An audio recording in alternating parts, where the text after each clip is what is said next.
learn to fight. Yo, John Fitch here. I got another Learn to Fight for you today. In this episode, we're going to see some street kung fu. And this is kind of an older video. I've seen this a number of times. But this goes to what I say a lot is knowing something is always better than knowing nothing. And there are a lot of kind of fake martial arts out there that don't ever use sparring. They're not super effective, in my opinion, because you're not sparring. You're not testing them under pressure. You're not testing the techniques under pressure. Now, somebody who trains and has trained in some kind of martial art, traditional martial art, kung fu or something like that for a long period of time, who's serious about it, maybe they have sparred a little bit on their own or not. I don't know if this guy has. He seems to understand distancing a little bit, so I think maybe he has sparred a little bit. Like somebody who knows something is generally going to have a advantage over the person who knows nothing. So the guy who thinks he's a tough guy, street brawler, who's had more street fights than he's had workout sessions, thinks he's a big badass because he's had 10 street fights, even though he's never hit mitts or anything in his life. That guy going up against somebody who has maybe never had a street fight in his life, but has trained diligently in some form of martial arts for 10 years, even if that guy who's trained for 10 years has only sparred a handful of times, his training, a lot of times, I say, is going to trump that street fighter. Not always, but a lot of times he's going to trump that guy. So when people ask me, like, what's the best martial arts to take, I always say take something. Like, find something in the area. Find something in your area that you can go to regularly and you enjoy. That's the most important thing, because knowing something is better than knowing nothing. And we're going to see kind of why in this video here.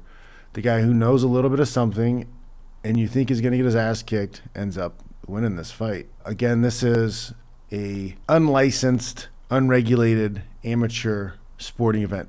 Technically, because this is a bully, this is after school type stuff. These guys have mutually agreed to fight. It's not like the guy got jumped and is fighting for his life. They knew this was happening. They met up after school in order to make this happen. I don't suggest ever doing this. I think this is stupid. If you want to fight, you can go to a gym. If you guys have beef with each other, sign the waiver. That way nobody's going to get in trouble. If you have a situation where you have a bully who wants to fight you and is picking on you, you try to avoid it as much as you can until you can't. And when you finally can't, then you have to do something. I do highly recommend forcing clinch, dominating from there and doing work from there. We've seen in plenty of other videos where simple wrestling techniques are able to dominate somebody. We watched that guy knock out that kid with the simple mat return the other day when they're stopped at the stoplight. There's plenty of ways to deal with these guys without putting yourself at legal risk from knocking them out or seriously injuring them, from punching them, knocking them out, having them hit their head on the ground. You don't want to put yourself at risk of breaking your hand or serious bodily injury, right? This stuff is dumb. Street fights are dumb. So we'll watch this video and we'll see why knowing a little bit of something is better than not knowing anything at all. Okay, let's check this out. Words being exchanged. Guy's handing his stuff off to his girl, gets into some funny stance. Everybody's kind of giggling at this guy because he's doing some weird kung fu kata stance here. You think he's going to get worked by the kid. He lands a little bit of a backhanded jab. He's throwing a little bit wild, but he gets that wushu stuff going. He gets that mojo flowing. He finds the mark. Maybe his luck, but I'm saying that a little bit of training goes far. Even though these aren't punches and things that I would ever teach anybody, he's still managing that distance. He's able to use that lead hand a couple times. He sets up that back chop, and he's throwing that universal. I mean, that's a universal punch. He's doing his karate stuff, but when you really look at it, that's what he lands. He's using his footwork to control distance. He's got his lead hand up, creating a fence, creating a barrier, making that guy have to come over the top of that to do anything. He leads with it a couple times to smack at him. And that's all to set up those big, winding, overhand right punches. I think he kind of threw one big left one in there too. But, this is not any kind of textbook thing I'm going to teach anybody or tell anybody.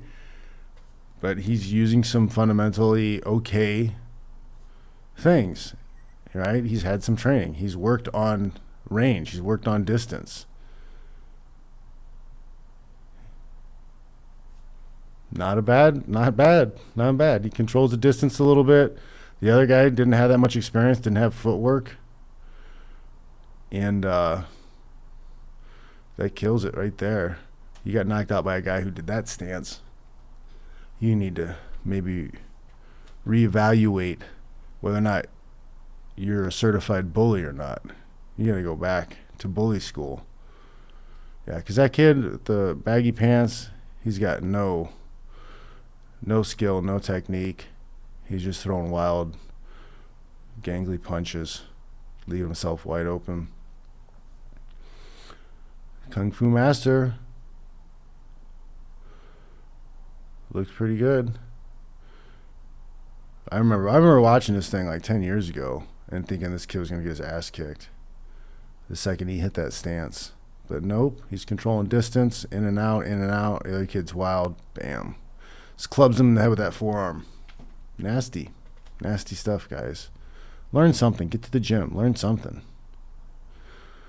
Now, I don't advise going out and striking like this. Look, there's like a little kid in the background, like a 10-year-old. I mean, this stuff isn't going to make your life better, guys. Get to the gym. If you really want to fight people in the gym. Bunk. He's done. And you guys can see the moment that guy hit that ground, his head still kind of bounced on the asphalt a little bit. That kid, that Kung Fu guy, could have killed that kid.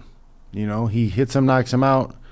Head bounces off the pavement. That's enough to create swelling in the brain. The guy goes into an induced coma state. He's out for a while. Family's got to take him off life support. Then he dies. Was it worth it? I mean, I don't know the backstory. Maybe that kid was being bullied. He had no choice. And you have a choice to learn how to defend yourself. You have a choice to learn how to fight.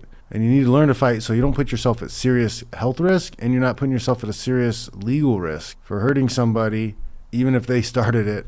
And then now you've got to deal with their medical bills, your lawyer bills, felony on your record, possible jail time. This kid could have forced a clinch, could have put him on the floor, put him on the ground. This is, controlled environment. Didn't look like anybody was going to step in. He didn't even have to go to the floor. He could work to a clinch, snap the guy down, put him on the ground, kick him in the head on the ground. No, don't kick him into the ground because that could end badly too. Force him to the ground, snap him to the ground. I've seen it a number of times. When people hit the ground, something happens, and a lot of times the switch turns off and they don't want to fight anymore. Snap them to the ground, you make them tumble, you make them trip, they hit the ground, they get a little dirty. Something about that level change of hitting the floor and standing back up makes them be like, you know what, I don't really want to do this. I don't really want to fight. So I'm a big proponent in avoid this altogether, leave, go away, go somewhere else, don't be around here. And if you can't get away, you can't leave, you can't flee, then you force clinch. You force clinch and you dominate clinch all the way till they can't do crap. And that will allow you to get away. That will take them out of the fight and keep you in a much safer situation. All right, guys, thank you for watching. Make sure you like, subscribe, and share with everybody. Make sure you are getting to the gym, learning how to fight. I've got a free intro to practical self-defense course available. Check the links down below. Check that out. I'm working on my practical self-defense course. I've got that all filmed. I'm putting that together now. Hopefully I'll have that ready very soon, and I'll let you guys know about that. That'll be in links in the description down below too, and you guys can learn some of what I'm talking about. Again, thanks for watching. I'll check y'all later.